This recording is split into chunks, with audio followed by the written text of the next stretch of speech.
Wani kuskure da matasa suke yi shine tunanin cewa sai idan mun girma sannan ne za mu yi arziki. Wannan babban kuskure ne. Abokina, ba ka da isasshen lokaci. Yanzu ne lokaci na musamman. Yanzu ne lokacin da ya kamata ka fara neman arziki. Yanzu ne ya kamata ka fara gina rayuwarka. Yanzu ne ya kamata ka fara neman arziki. Yanzu ne lokaci na musamman. Bar cewa sai gobe. Yanzu ne ya kamata ka fara neman arziki. Arziki kamar gina gida ne. Arziki kana gina shi ne lokacin da kake matashi. A lokacin nan ne za ka fara gina arziki.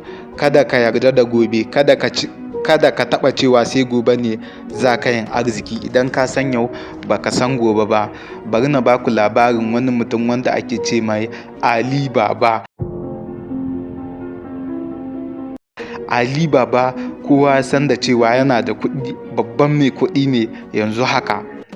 Kenan Ali Baba ya fara neman kuɗi ne, ko kuma in ce ya fara neman kuɗi ne a lokacin da yake ɗan shekara 18. A wannan lokacin nan ne Ali Baba ya fara neman arziki. Misali, sai ya ce daga nan zuwa shekara 10 suna so su kasance sun zama masu kuɗi. Zuwa shekara 10, har shekara 10 aiki ne kawai suke yi.